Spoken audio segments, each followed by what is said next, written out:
Greetings and welcome to a Monday edition of the Shotgun Start. It is February 24th. Andy, how we doing? Brendan, I'm doing fantastic. It is Victory Monday. My Fighting Illini hang another W on the charts on the PGA Tour. We now have the most wins of any university this season, tied with Georgia there. Tied with Georgia. The most. So tied most. All right. Love it. You've got Thomas Dietrich at Phoenix, quickly followed a couple weeks later by Brian Campbell, the poofball extraordinaire. Brian Campbell winning at VidantaWorld in what was an electric, for various reasons, final few hours, final round Sunday with Aldrich Potgieter and Brian Campbell.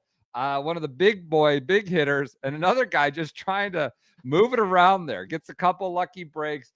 And incredible. Just a pick me up for you, I'm sure, after that Madison Square Garden debacle of Saturday night with all your kids sick and everything like that. Illini back on the horse. I'm sure this is consolation everybody needed in Champaign. Like I said, I tweeted this. We went into the weekend. We just wanted a shot at a signature win at a historic venue. We had Brian Campbell at VidantaWorld. We had Illinois versus Duke at MSG. One of them resulted in the worst loss in the program history. The other ends in Victory Monday. What a way to cap off the weekend for Illini fans.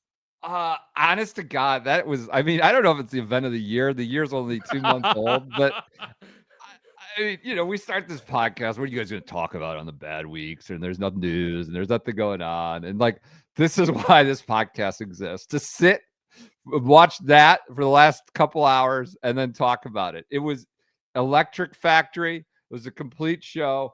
Oh, everybody, you're getting accused. We're going live. I didn't know if we were going to go live today. You're getting accused of never hearing of. Has Andy ever heard of Brian Campbell? You've cited this before. If astute longtime readers of the Fried Egg would know that Brian Campbell was in the 25 under 25 article from 2017 on the Fried Egg. He was clocked in at 23, maybe something like that, maybe 15 to 25. It's cited. This guy can putt. It was in the so bad it's good category. Everything about it, the play, the golf course, the broadcast, the Noda just throwing one-liners that just are kind of confusing. Pretty good all the way around. Should we start with let's start with the playoff? I guess the quality of play. Brian Campbell wins the Mexico Open. I watched the first 5 holes, went to a youth basketball game, came back. The Potgieter went up 2. I was like, all right, Campbell's missing shorties. But we know with Aldrich, it can become an adventure. And it did. In the intervening holes, it looks like he scuffed it and huffed and puffed his way around the course, particularly with the short game. Campbell hanging around, Celinda challenging, just total pillow fight, 71 and 70 from them on a course it's not hard. It's lawn. That's its thing. It's a lawn. But it's not particularly challenging. There is out of bounds on the last hole. Is that the best break Illinois has gotten in years, right? Is there some sort of Burt bounce that you got some turnover that where it bounced right into your hands? That's incredible. That you can't have with OB. It looked like it hit bamboo. Yes. The bamboo kicked it back in. It was incredible. An incredibly invasive plant. You let one of those, you come back, it's just taking over your entire yard.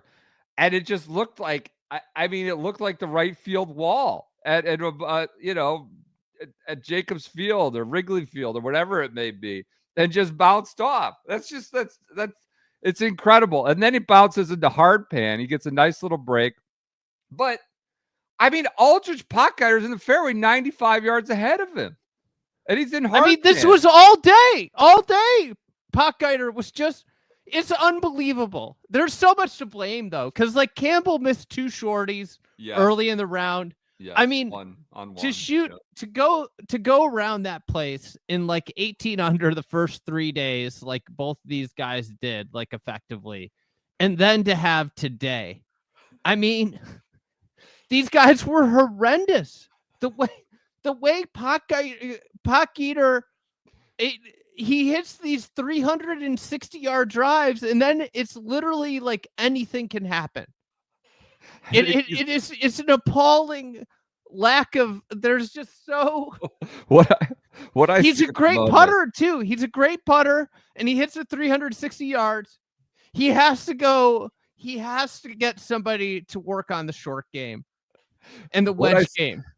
What I see at the minute, he was minus 2.3 tee to green, hitting it 1,000 yards today in the final round. Only in the final round. I don't know if this is up to date, but minus 2.3 tee to green, and he's in the playoff. He made it to the playoff because that's the kind of event we had at VidantaWorld. I love that there's no space. I just got really deep into VidantaWorld all weekend, really embracing it.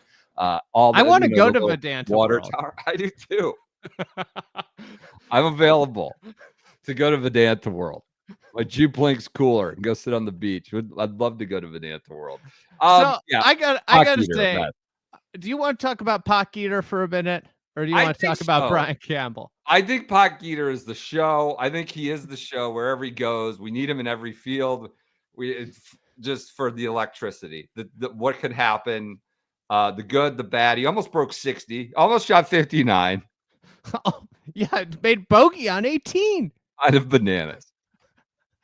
He bogeyed 18 to shoot 61. That hole is so easy. Yeah. Well, easy for some. You couldn't buy a birdie in playoff. I got a couple questions for you. Yes.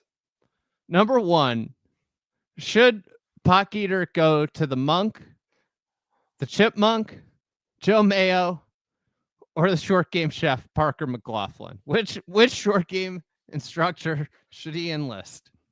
I mean, I think he's set in the chef department, just judging by what I see. I think he's good in the chef department.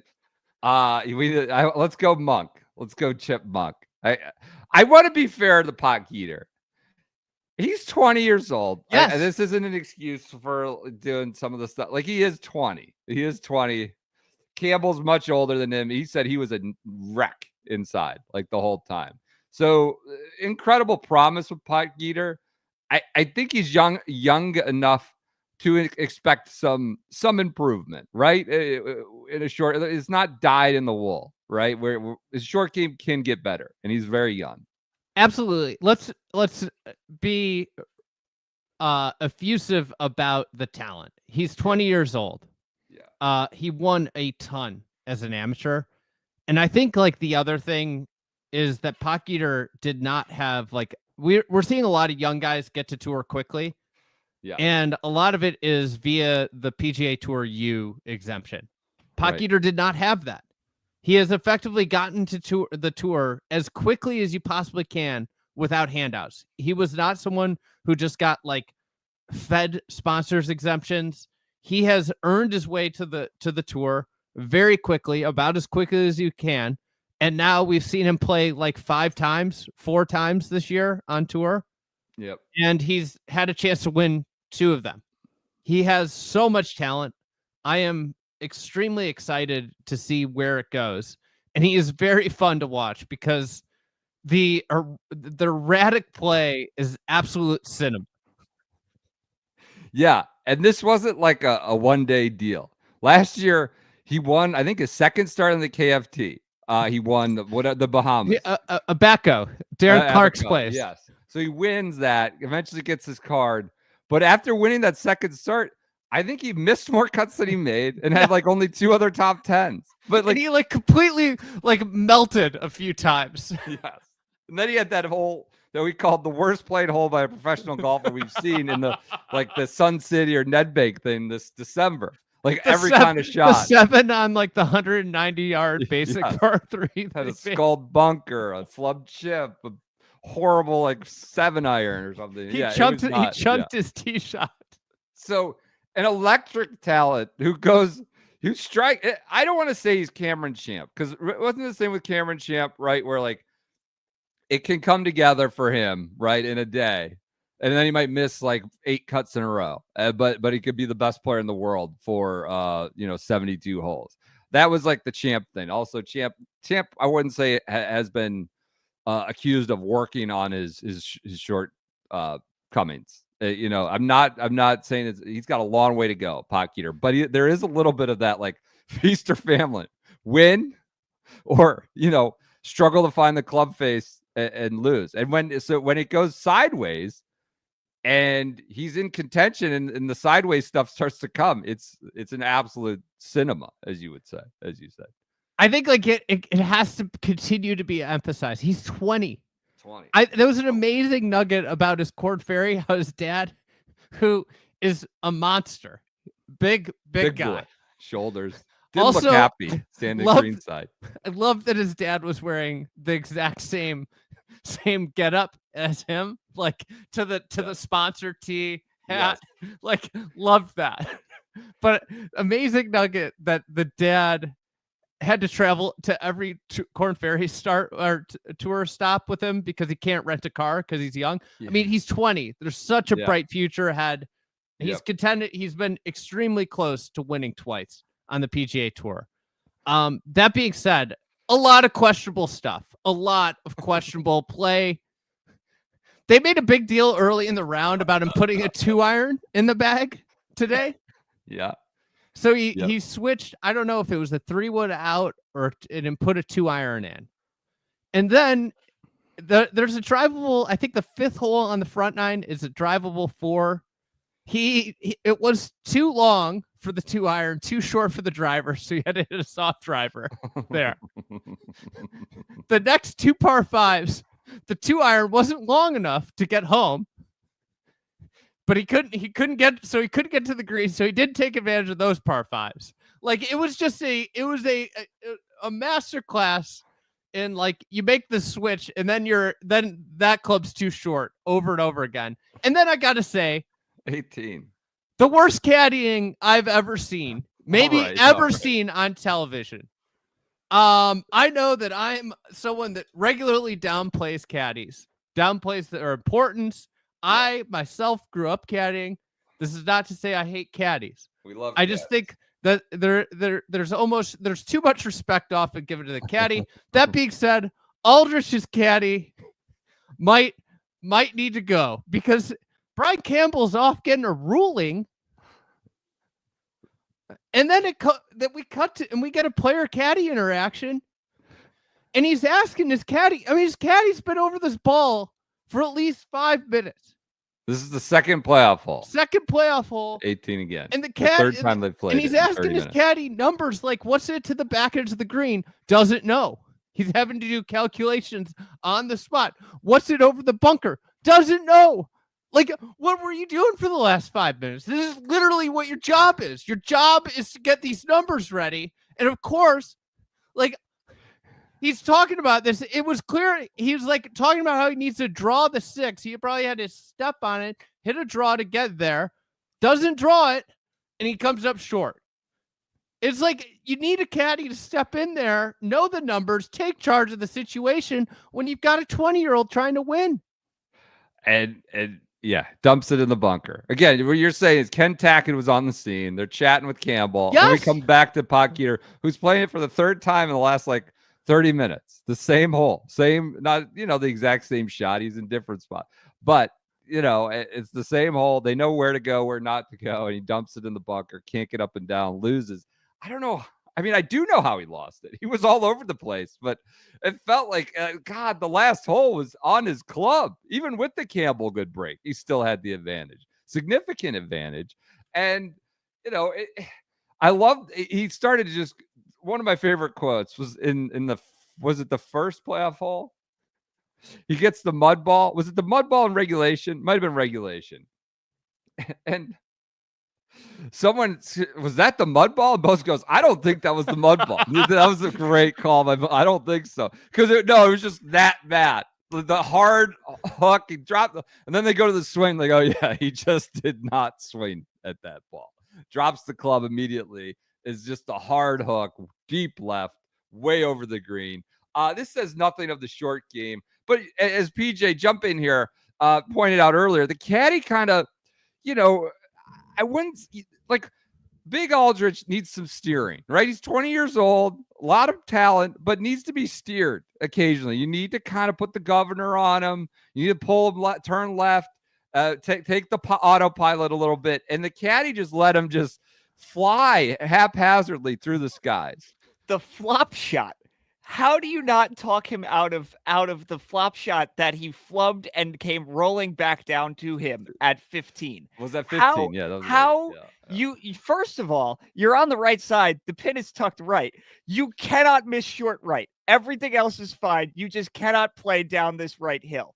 Where does he miss? Exactly down the right hill. They're on the side of the hill, and what does he try to do? He tries to flop it up the hill and doesn't catch enough of it, and it rolls right back down to his feet. And then he does it successfully at least the second time. But how is that the play in the first place? How you shouldn't have been there in the first place, because that was not. He only had 110 yards in. That's the other thing. He had 110 yards in there. It was ridiculous. Campbell had like 210. Campbell had, I think he had. Kevin Price had a tweet early in the. He had 4 approaches of 220 plus on par 4s. 220 plus in 2025? That's crazy on par 4s. You know what Campbell is? Campbell's like the 48-year-old madame. Like that's like the speed he's got. He's total guy with double knee braces at the Y. YMCA. Just crafty, as you might say. Yeah, it was bananas. Go ahead, PJ. What else do you have? Like the short-sided. PJ, you had I believe an 85-1 ticket on Potgieter. How was the experience today? That was a Hammerlack fire pick of mine. I as advertised here. The experience was terrible. It was awful. I did not have a good time. We got in the car to go to the St. John's game. My uncle was like, "Your boy gonna do it?" I was like, "No, he's not gonna do it." Like he was leaking yesterday. He's not gonna do it today. And we made it way further than I thought we were going to this morning. But that was abysmal. That was not any fun. I'm no longer having fun.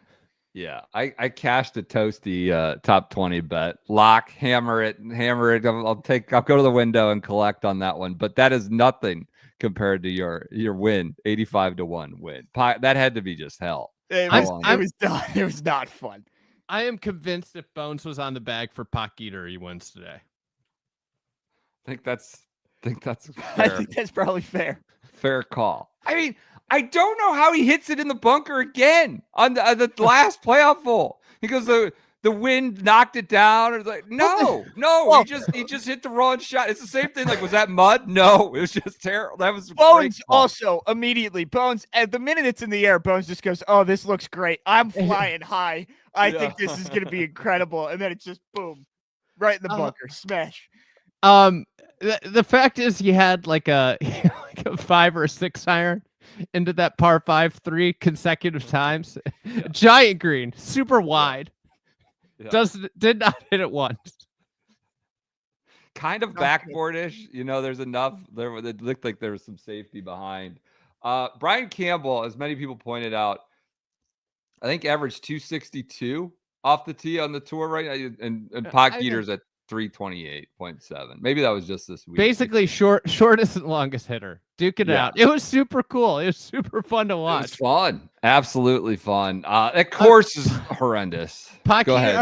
Campbell did the Zach Johnson. He basically laid up on every par 5.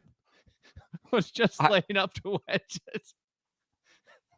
Worked out at the end. That last one, that wedge was just that little nipper right to whatever, 3 or 4 feet short.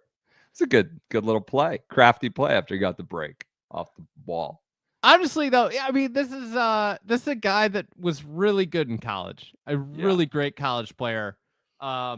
He got to the tour fast, but then he got up there and just could not crack an egg and went back down and was just basically down there. I remember thinking, just like, I don't know if he's ever coming back. Was kind of a thought in my head.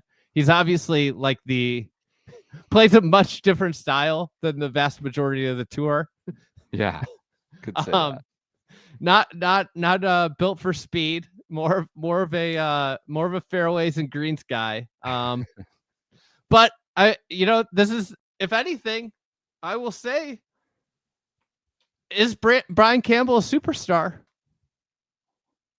on the PGA Tour? Yeah. Or where? On the podcast of it hosted by Illinois alum. Well, we got to ask the question because this event's Knapp. delivered us John Rahm, Tony Finau, and superstar Jake Knapp.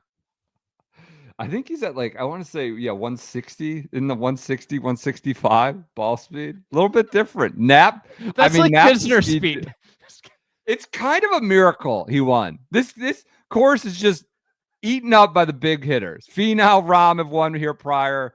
Knapp, who's the speed demon last year. Potgieter, who's just blows it away, bombs it. And then you got this guy. It's kind of a miracle. Literally, it's just a horrible course that doesn't test really anything as long as you could just slam it as far as possible and then figure it out after that. And you've got the shortest guy on tour sneaking around. I think that just says how sort of piss poor some of the other players were. Jaeger's got to be kicking himself as a great 4A guy. This was just his kind of ball field, and he just let these guys pillow fight. It was right there for him to just sneak in, but he didn't play. He was disappointing today. Yeah. Nice to see tough. Isaiah Salinda play well this week. Yes. Very highly regarded player, and kind of just had a run of bad luck, I would say. I expect him to kind of be a very good tour pro. And I think he just had a bad run of bad luck. Turned pro, COVID hits, doesn't play well a couple chances he has, and then he's kind of stuck down in the dredges of pro golf for a while. Nice to see him notch a really good finish. I really appreciate his honesty in the interview with Damon Hack. He said, "What did you learn about yourself this week?" Not a lot, not a ton. To be honest with you, I think I'm pretty good at golf. This course didn't really do anything to test you or do anything significant. I mean, you had Salinda is his 15th tour start. Potgieter is 20. He hasn't made a bunch of starts. Campbell, I think, has made only less than 30. I think it was 18 or 19 PGA Tour starts. Okay. This week. Justin he played Hastings, so bad. He was one of those rookies that gets 15 or 16 starts because they play so bad. Yeah. Justin Hastings, an amateur, playing well. This just wasn't necessarily a course that was you could come in and just kind of go. But within reason, you still needed a caddy to steer big Potgieter. We need Aldrich and everything. I'm sorry. Give him a sponsors exemption and all the signature events. Give him a special invitation to the Masters. South. I love. Lamagna tweeted about that. The broadcast. Ernie just texted. Was it Faxon to say he's been working on with the short game? Don't admit it out loud. That's when the short game chef when was it Nordqvist won the Women's Open by putting from everything off the green. Putted don't claim. It's a bad time to claim. But anyways, He's 20. He's 20. It's just an absolute electric factory. We need him. We need him in everything. It's so fun to watch. Who was your most disappointing player today? It's a good question. Can I do my Aaron Rye minute? Yeah. Yes, I'm very disappointed in Aaron Rye. Shot 67. Aaron Rye is the 29th ranked player in the world. And Aaron Rye lost to all of these guys who, as you just said, had 15 tour starts. Aaron Rye, this was there for Aaron Rye. I feel like he should have. That's fair. I'm pretty Jaeger shooting 71 is kind of not inexcusable, but disappointing, I guess is what I would say. He's a real deal pro. Good player. I mean, you can't be disappointed with what did he finish? T6, but yeah, shooting 71 is kind of not great. He finished 3 shy. I think Aaron Rye should be removed from all Ryder Cup consideration after today. He literally pissed down his leg the last 12 holes. It was I'm bogeyed 16 and 17. I'm fairly certain that I'm rooting for the Europeans this Ryder Cup, and I don't want him on my team. I want him nowhere near my team. I also was going to ask. This was a note from my Saturday night watch. Yeah. of the VidantaWorld. VidantaWorld. Is he the worst 29th ranked player of all time? All right. All right. Also, I'm not going that far, is he but the I think he most- should have won. most disrespected top 30 player of all time. Like, there's no respect or admiration for his game. There's admiration for him, but yeah, maybe not the game.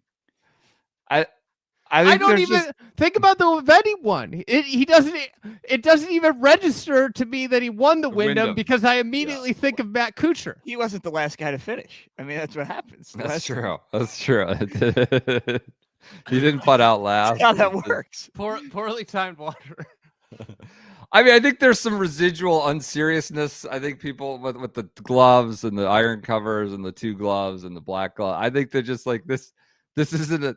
He doesn't look like a pro with that nonsense going on. So maybe he's less respected as a player for that reason. Another thing I loved about this, the crowd on 18, just a complete party zone. You're hearing bottles clink. They're emptying the recycling. Is like Ben Campbell standing over a putt. There's so much ambient chatter, but it sounded just like drowning shh too. Yes, people trying to shh the crowd. It was nuts. I mean, a lot of fans of VidantaWorld. One of my favorite venues to say on this pod now. I love the no space. It's all one world. VidantaWorld. I wasn't expecting. Someone texted me Thursday morning. They were like 2 hours into coverage. They're like, I have yet to see a single fan at this event yet. I tuned in by midday. They were all there. At least maybe they all just go to that hospitality.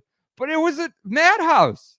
It was so loud on the broadcast. You could hear him. Campbell has to step off. Potgieter's already a ball of nerves. You have no idea what could happen with him.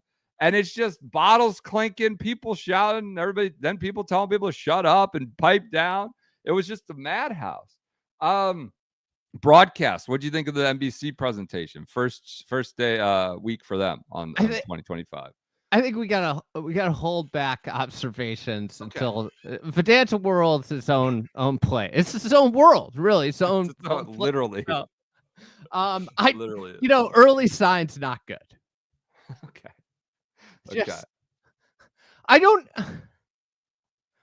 I guess I kind of think we're so spoiled at this point with CBS in comparison to them. But one of the things is I don't know who the main voice was today. Because they went to Faxon, but then Noda had such a big role. He was flexing all over late. I liked how the playoff they assigned a guy to each player. Smiley got, Campbell, and Bones got Potgieter, or vice versa. I forget. But yeah, that was nice. What was Noda? Noda did kind of alpha towards the back half. I mean, I don't. I'm not gonna get into it. But great. But the Noda. I mean, Noda. We're going to the second playoff hole on 18, and he's talking about how Potgieter hasn't birdied this hole in a while, and it's like, dude, he made birdie to get into the playoff. That happened 20 minutes ago. Do you have any large takeaways? Overarching thoughts about the state of professional golf? I think a lot of people, I saw you tweeting, 20-year-old could come in and just hit it 375, right? I think it's a weapon. It's a skill. Will Haskett had an amusing tweet, what I thought was amusing.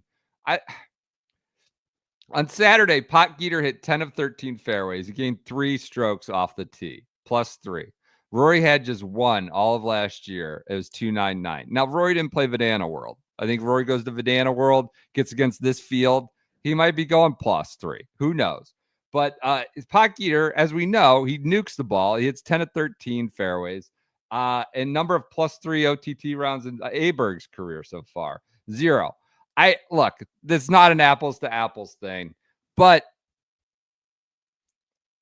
he's gaining. He is. I think to just say he's an equipment, he's a baby of equipment, right? He's a talent born from equipment is not necessarily fair. He clearly, uses it as a weapon in orders of magnitude that are more significant than others. Now it gets him in trouble, and the venue depends. It's dependent on venue. Here he could kind of rip, but like that is a skill to be as good and fast and as far as he is. Now the adventure begins after that. But 10 to 13 fairways and hitting them all 370 and 350 is a real weapon, and you see that in some of the strokes gain data relative to his peers. I listen, as Twitter does, it's wonderful at having people misconstrue the greater point. Yes. The game is more simple than and easier to reach the higher levels of the game than ever before. And a lot of that is the golf ball being less spinny, the driver heads being bigger. Those two combined has created the game. It's made the game be so speed dominant. And yeah, all the great players were fast, but there used to be, you had to be fast and also be able to control spin. And that just doesn't exist in today's game as much. The ball just doesn't spin very much. I said this multiple times on this podcast. I recently played the original version of the Pro V1. So the 2001 version. Yeah. I was shocked at how hard it was. Just with the wind. It was a completely different ball game. The ball went like 20 yards shorter.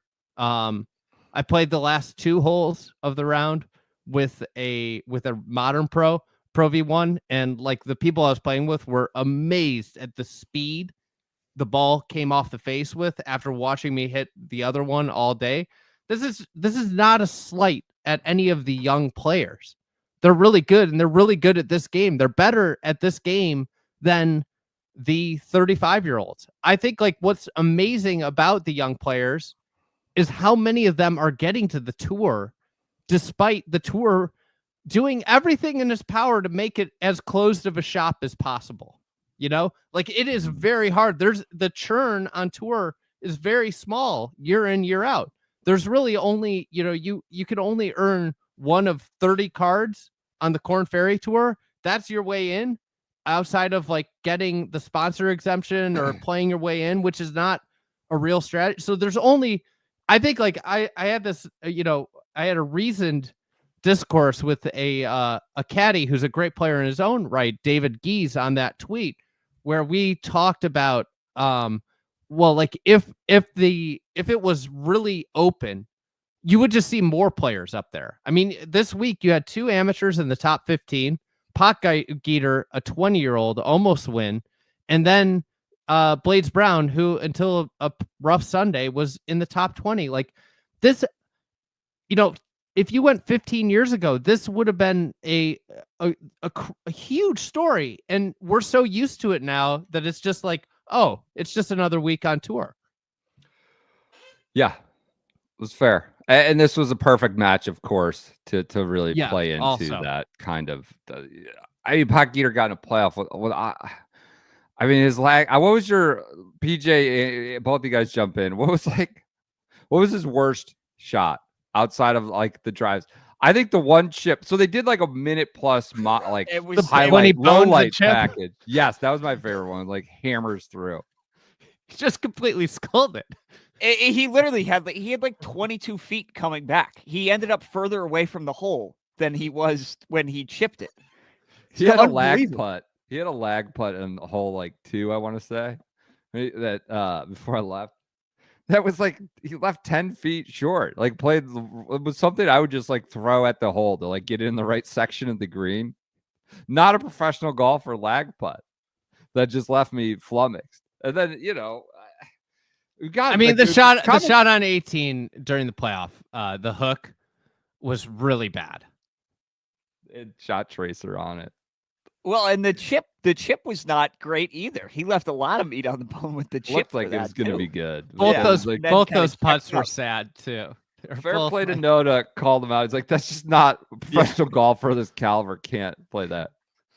Again, he's 20, got to 20 under to get in the playoff with all of this, like, to overcome. He's like one of those draft picks who's just a speedster, like Darius Hayward Bay, where the Raiders took him, and he's just, if you could run from the goal line to like the 40-yard in the straight line, and that's all it was, that'd be great. But that's a like, good comp. He's a receiver that needs to work on his route running breaks. and also his breaks off the ball, like getting off the snap. Yep, maybe some hands. John Ross. John Ross. Yeah. There were just options. I want him. He's cinema. I need him everywhere. And Literally anything could happen on any time he swings. It's very, very few people I feel like we have that for. Yep.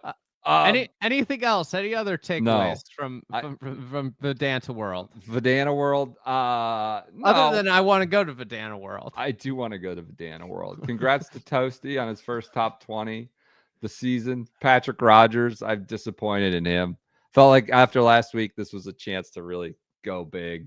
Shot I think on Sunday. I think we lose sight a little bit of like.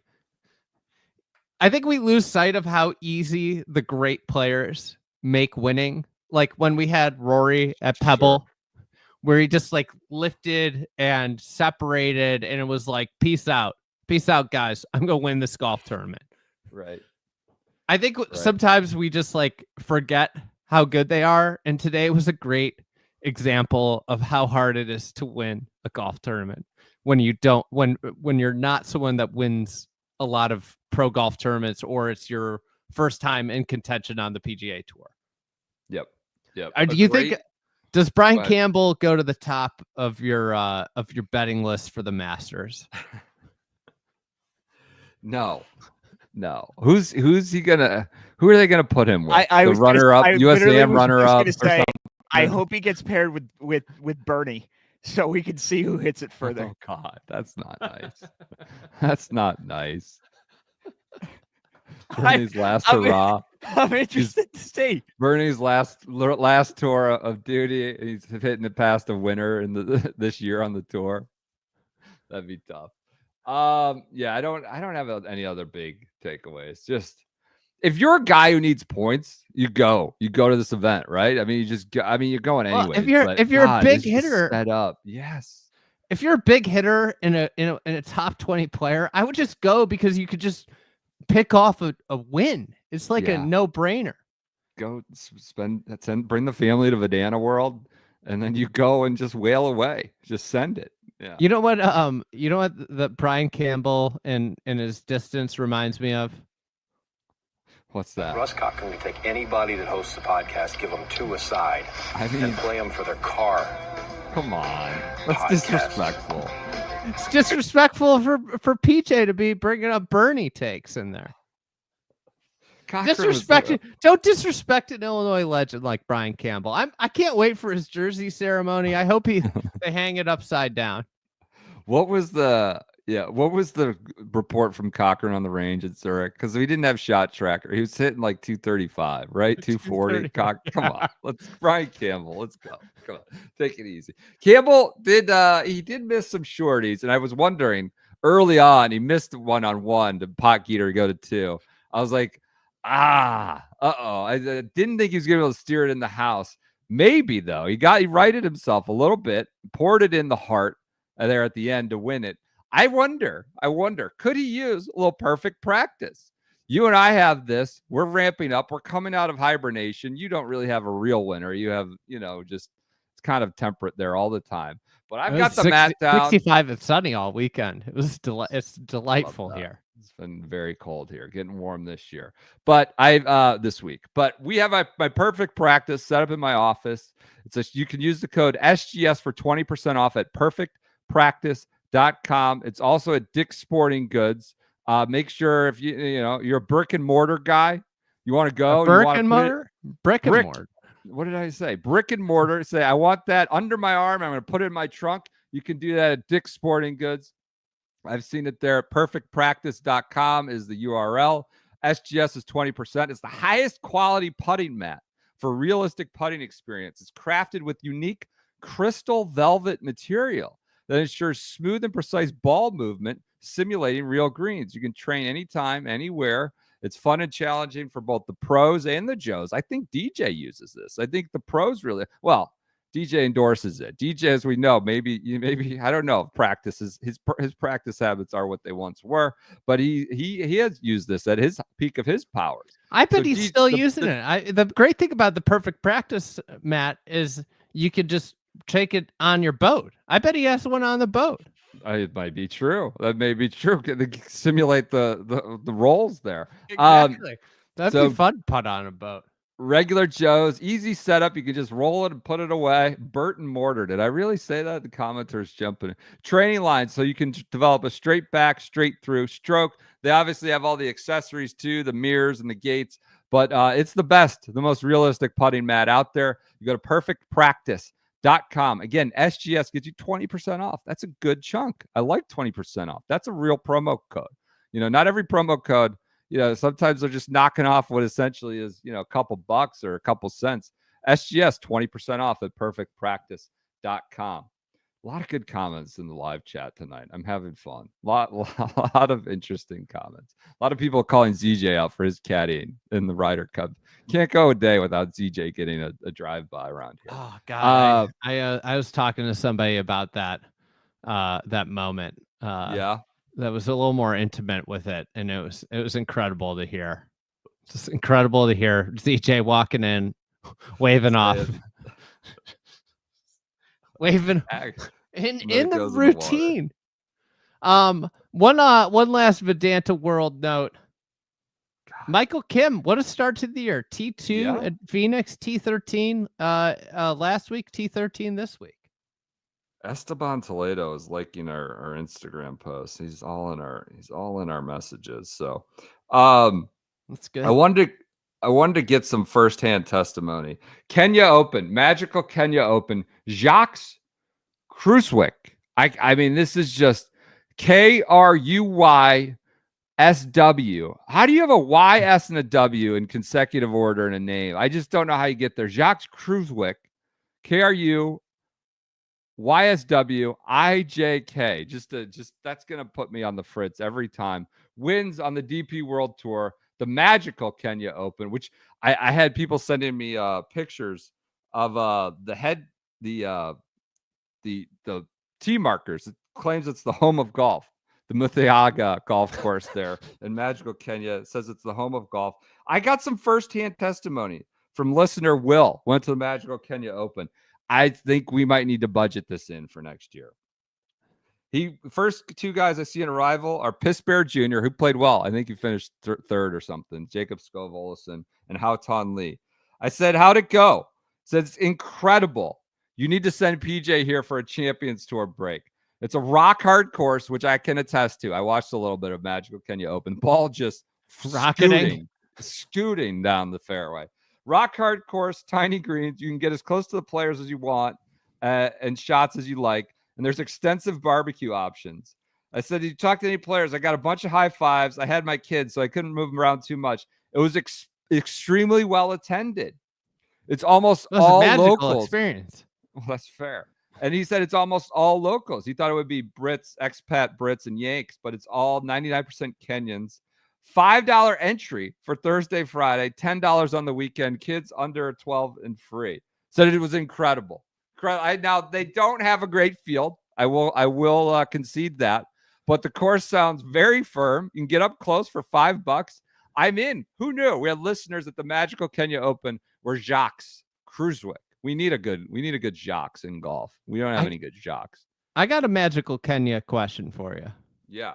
More disappointing defending champ, the Blu-ray player, Darius Van Driel missing the cut. He missed the cut. Or so dumb. Or Jake Knapp finishing T25. Superstar Jake Knapp. I mean, God, they had Knapp. What, you got some blowback for that, but Knapp was like. You'd think he was Tiger Woods this week, the way they kept bringing him up on the broadcast. They didn't walk and talk with him today. Fred Couples was sending videos in for him. Weird. Somebody asked Rory McIlroy if they thought Jake Knapp could be could be the next superstar last year. Okay. DVD, the DVD player, Blu-ray, MCing. at the Kenya Open. That's not acceptable. South Africa got pipped at the post in Mexico, but they did get a winner in Jacques Kruijswijk. Prime Time almost got his first win. I did, yeah. It's a good day for Prime. He got third, right? Dion Gurmashoes, Prime. Yeah. You know, the other thing I was doing when I was doing some Potgieter research, the amateur has really delivered some great champions the last 3 years. You know what the last 3 champions have been? Is this the Piss Bear Jr., right? Yeah, Piss Bear Jr. Lamprecht? Lamprecht. Okay. Yeah. And Potgieter? Okay. Yeah. All right. They got a big boy, a 6'9" guy, and Piss Bear Jr. That's what did you make of Kruijswijk? Did I send you the clip? Where he's putting the talcum powder? He's going to the rosin bag on the 17th tee. Do you see this? He needs a red rooster, and then he still dropped the club. A lot of people wondering if this is legal, illegal. His caddy comes in with whatever Gold Bond or something, just hammering it all over his hands. He goes to the wet towel and the dry towel. The club's still falling. I don't know if he has a sweating problem. What's going on? But the King James just throwing powder all over the place as he's trying to win the golf tournament. Wild. I haven't seen that too often. That's legal, to be clear. Legal. Allowed to do that. That's the kind of caddy that Potgieter needs. I mean, that guy was ready to go. I hope that he still dropped the club after that whole routine with the powder poof and pillowing all over the place. But congrats to Jacques. Love that name. On the LPGA, Angel Yin wins. She wins the over in Asia, the LPGA. What was the name of that? The Honda LP. I almost went Buick. They've changed it up. Honda LPGA Thailand. Angel Yin gets to 28 under. This course just sounded like a complete joke. You know, he had a 61 earlier in the week from Akai Awai, who's the hard charging, Yin started 5 shots clear, and Awai just really pushed her. Lost by 1 all the way to the end. Wins at 28 under. Really sort of a birdie fest over there in Thailand. Angel Yin gets your win. She had emergency caddy, her caddy went down sick right before she was about to start. They thought she was just going to get somebody's dad, she was talking about my bag's too heavy. Do you think one of the dads that wrote the letter? The aggregator? No, those guys don't want it. They don't want that smoke. They just want to write letters and shout and holler about their kids. But there was just some caddy who's like a Japan tour, Asian tour legend who was on the spot and was able to, she was like, my manager tried it and the bag was too heavy, fell over. And then there was just some caddy milling about and he jumps on the bag and then she wins. She wins 255 grand, wins the LPGA Thailand. Maybe the most aggregated moment from the day was an Lim Kim AimPoint from, what would you say? 8 inches? 10 inches? Yeah, I was going to say. Not a foot. I don't think it's a foot. Yeah. Yeah. And that went viral. That went everywhere. As Meg Atkins pointed out, you know, she didn't spend more than a second, not long. She stepped off, then tapped in. I think it's just the entire process, the visual of it is a little absurd. What are we doing here? You're also, to Lucas Glover's point a couple weeks ago, you are stomping around right around the cup. You know, so it's a preposterous visual. I don't think we need to ban AimPoint, but maybe it's got to be, what? Are we going to start saying you can't AimPoint from inside a certain number There's of nothing inches? you can do. There's nothing you can do. This is like the thing. Yeah, we don't want this, but there's nothing you can do. And it would be so ridiculous if they people complain about enforcing the rollback. You could do so many little things. Can you not stand behind your ball and close an eye? That's where it would get to, you know? Yeah. Yep. A good leaderboard here in Thailand. Gino Tittakul, who might be the best player in the world right now, finished third. I mean, distant third, 6 and 7 shots back. Patty Tavatanakit, who I believe won this last year, and Moria Jutanagarn. So Kim finished 6th. even with her little AimPoint from 10 inches away. So good leaderboard over in China. I think Tidakul might be the best player in the world right now. That's, a very immediate snapshot, but she's very, very good. I think she's number 2 in the actual rankings at this point. It's a bold take. Bold take. Hot take. All right, let's get to. Did you see the sound effects the Golf Channel had cooking? No, for LPGA. Just breaking from left to right the entire way. What is it? Oh no! Oh, that was like a 15-foot putt with the whip.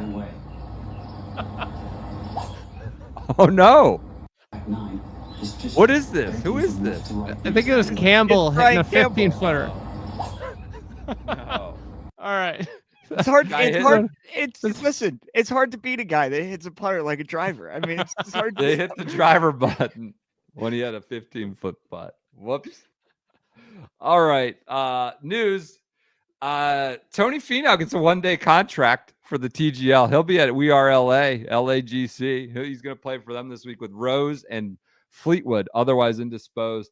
PJ, can you jump in here? Is Xander in the lineup for New York on Monday? They play Monday or Tuesday. Is Xander in the lineup? They play LA. I do not believe so. I'll double check that right now, but I believe it's Tony Finau versus Cam Young. Obviously, why they had to make a big mid-season acquisition is when you're going up against the greatest of all time, you got to have a strong matchup. And clearly they didn't feel like they had it in-house, so they had to go get a ringer to play Cameron Young. So if Xander... Is there a world where Xander's injury is just a cover? Did you propose this, Andy? Did you say it's just a cover because he's done with TGL? Like he doesn't want to do it anymore? No, he wouldn't do that to Steve Cohn. They're rumblings. Now, I mean, you really have to not like a thing to skip Torrey, your home event, 2 signature events, Pebble Beach. You have to really hate doing TGL, right? There's no way. He's not injured. He just wants to stay injured so he doesn't have to wait out TGL until the end of March. Can we just talk about like what's the deal with this signing? Could Jupiter Links just say like our entire team's unavailable? We want to sign better players. Good player. The number two player in the world has been out for a month and a half for NYGC. You telling me we could have just paid Sepp during his heater? I don't think Steve knew. Steve didn't even know. He would have spent the money if he had known. We need a David Stearns for NYGC. Clearly, we got to get somebody that's worked in the commissioner's office that can pour through the CBA to figure out what the rules are and what free agency is. I mean, what's crazy is like people bet on this. Well, that's my biggest problem is that this league changes the rules. This league changes the rules every week, and they advertise betting on season long. Like if you took LAGC 2 weeks ago. You did not know you were wagering on Tony Finau. Here we are. Like, how is any of this legal? Or what if you bet against LAGC and then Tony Finau's on there now, and you're like, wait a second. Listen, as a fan of the competing team, and I'm looking at Matthew Fitzpatrick and Ricky Fowler, I'm not feeling great. What do you think? What do you think a 1-match contract's worth for Tony Finau? That was my other question. Good question. I mean, this thing is just. How much do you think these guys get paid to play in it? I don't know. It should be like $100,000. I was gonna say 75, and you get a ton of exposure. Yeah, they're flying all. That is an expense. I believe they're taking on. They're flying all. It's OneJet, the same sponsor as Myrtle Beach. Sure. JD Stan comment in the YouTube chat says Xander quiet quit the TGL. That's pretty good. Just rumblings. I don't think he's a big fan. I don't. But New York just left to dangle with Ricky, Cam, and who's the other guy? Who's their third guy? Fitzpatrick. Yeah. I don't know. Maybe Xander's in the lineup this week. He's not. He's not. Okay. That would be kind of nuts if he's. You know what? Big night on tap on Monday. Frog must win for the Frogs. You're going to be in attendance. I think I'm going to go. I think I have to be there for something else on Tuesday. I think I'm going to go. I love frogs. I love to frog watch. I like being present for frog. It's fun to be there. I think I'm going to check it out. There's real I don't want to say animosity, but I wouldn't say Rory and Cantlay. They've both said some things, or Rory said some things in public. It was like, he can be a jerk, or in the LaCava stuff, and that goes back to the Ryder Cup. Hey, play into that, lean into it. Like NBA would pump up that rivalry, lean into it a little bit. But if they need a fill-in Monday, Tuesday, there's a 3-time major winner that's going to be in the area this week. Maybe just a guy. But he is playing Cognizant. This was Friday news. Jordan Spieth enrolled in Cognizant. So he's around. He's playing a lot for a guy that's worried about the wrist. Yeah. Yeah. He played 3 weeks in a row on the wrist, which is kind of like crazy. I just was thinking about that last week. Is like he came back from, like, when you see people come back from injury, they play like 1 week and then they progressive. Yeah. It's like kind of crazy. He just threw himself back in there 3 straight weeks. Yeah. But Fair. I guess he's probably trying to get ready for Augusta. Yeah. Yeah. So he's committed. That was news. Are you excited Friday. for Gold Standard? Sure. The players? Yeah. Sure. Yeah. We got something about the players. Somebody sent us some amusing thing about that. I'll have to find it. I'm excited to return to the place we met. This podcast wouldn't exist without the Players Championship. Without PGA Tour's blog cabin in 2018. A couple bottles of Bill Hill wine. So Mick Ultra, unlimited Mick Ultras in the house. Floor to ceiling Mick Ultra, essentially. They dropped off like a pallet of booze. It's like, we're here to work. I mean, come on. They had a great screened-in porch. Last but not least, on the news front, I'm excited for TGL though. Monday night, more TGL. I've got my Jeep Links bucket hat I may wear down that they mailed to me, so I'm very excited about. You should wear that haul. It's a Sunday red bucket hat. I'm in possession of Sunday red gear.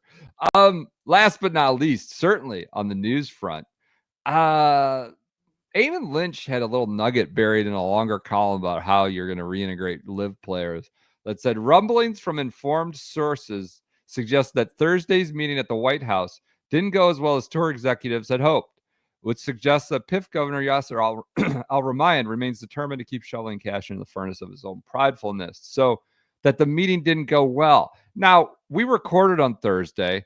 There's reports flying that they could announce a deal in principle. We've agreed to a deal in principle. I mean, one man's framework agreement is another's deal. Like, it's either done. It's either you're not pregnant, you're either pregnant or you're not pregnant. You're not, there's all these bullshit terms, say framework, deal in principle. So we're getting that on Thursday. But where we landed was far from even deal in principle. The statement was, we have just concluded a constructive working session at the White House with President Trump and H.E. Yasser Al-Rumayyan. They're now referring to him as H.E. Thanks to the leadership of President Trump, we have initiated a discussion about the reunification of golf. We are committed to moving as quickly as possible. I don't think you are. You're not committed to moving quickly. And that's been evident. We're committed to moving as quickly as possible, and we'll share additional details as appropriate. We share a passion for the game and the importance of reunification. Most importantly, we all want the best players in the world playing together more often and are committed to doing all we can to deliver that outcome for our fans. Nothing. Whole bunch of a nothing. Initiated a discussion. It's February 2025. We're past the point of initiating any discussion. So that's far from landing at announcing. They should have just said nothing. They didn't have to say anything. Well, yeah, I think they thought they were going in and we were going to move the ball to the goal line or in. I don't know. Punch it in. I mean, the Eamon nugget in there. Eamon's pretty well sourced. He says the rumblings say it didn't go well or as well as tour side thought it would. So I think the tour, the way they've been talking, Tiger, soon, Jay, reunification is coming. It's happening quick. I think the tour side are sourcing a lot of these reports that say we're on the door and went in and it didn't go great or didn't go as with as much progress as they had hoped. Maybe it went fine, but do you think they got in there and were like, man, we sure are spitballing, aren't we, Rich? You just an excuse to use it. I mean, they got to spitball who they're letting back in. I mean, that's going to be interesting. In that Eamon column, he said, like, I mean, anybody there's like outside 5 the guys. auto guys, yeah, anybody outside the recent major winners and the lifetime guys. He said you got to either be commercially or competitively relevant. He said it's DeChambeau, Rahm, Koepka, and Cam Smith, and that's it. And you have Mickelson and DJ with lifetime deals. I think Neiman. I was going to say, what happens to Tyrrell? Tyrrell is the 8th ranked player in the world. Yeah, he's a good player. I mean, wouldn't he automatically be? Isn't there if you reach a certain GP. level? Yeah. I think there's an exemption if you're top 30 in the world. I think there's an exemption into signature events. Yeah, but that doesn't mean you got a card. So I don't know. It's interesting. We'll see. That feels like a minefield of to figure out. So maybe you know what's gonna if they get reunified, what's gonna happen is which is gonna be a great couple weeks of content bonanzas. Is all the players that didn't go are going to talk about their courting, like and how it went. It's like all this stuff that's been in a black box is going to come opened up. Yeah. Like James Hahn is just going to let it rip about how he could have gone to live for. James Hahn was in the Mexico Open field. No, he wasn't. Yeah, really? He was my best find when I was doing in and out alternate research. I missed that. Where did he live? He's not in the field. He was in at one point. Maybe he didn't go, but he was in. He didn't go down. All right. I think that does it for this Monday. I had a life question What else for you got? you. Yeah, go. Bring it. Life question. All right, this is just I feel like a relatable thing. So I had to recently hang curtains or blinds or whatever you call it. Curtains, blinds, drapes. I don't know what the distinction of each are. Sure. Can I ask you a question? My wife said I want them kissing. Just kissing, not resting on the floor. I got it. Okay.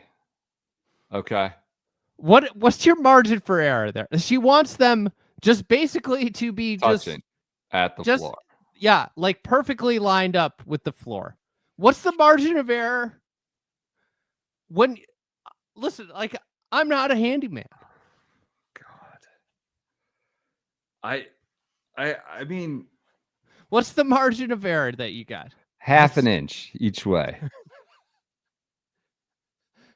I mean, I was so proud of myself when I put these up. There's like maybe an 1/8 of an inch. And she was like apoplectic about it. Not apoplectic. Too long? Too short. Okay. I thought that was the better way to sway. Yeah. You don't want it was like literally like this much off the ground. I was looking at my work and I was in awe of the accomplishment. What kind of tools are you using? Your hand, like I wouldn't say. No, I was using. I had to do drywall mounts, which I hate. Those things can't stand drywall mounts. Sure. So drill drywall mounts, tape. I mean, it's tape measure, level. I mean, the thing's consistent across the way. I mean, I missed it by like an 1/8 of an inch. I think what did me in was that the bar sat a little bit higher than where I measured, just a fraction higher. I feel like I was totally in the green zone, but she was like, next time I'm just hiring someone to do it. Like, what? You're like Al Borland over there. Yeah, I would. It seems like an uphill battle for you. Like I don't know how you fight this fight and try to inject some reason. But you want to go short. You do want to err on the side of having flood pants as opposed to ones that are just rumpling up on the floor. Yeah. I mean, the thing though is I haven't heard a word about them since they went up. We had guests over. Nobody said anything. No. I didn't see anybody giving our curtains or whatever the hell they are dirty looks. Seems like you did a good job. I commend you on the effort, even trying. I would not do that. I would not even try.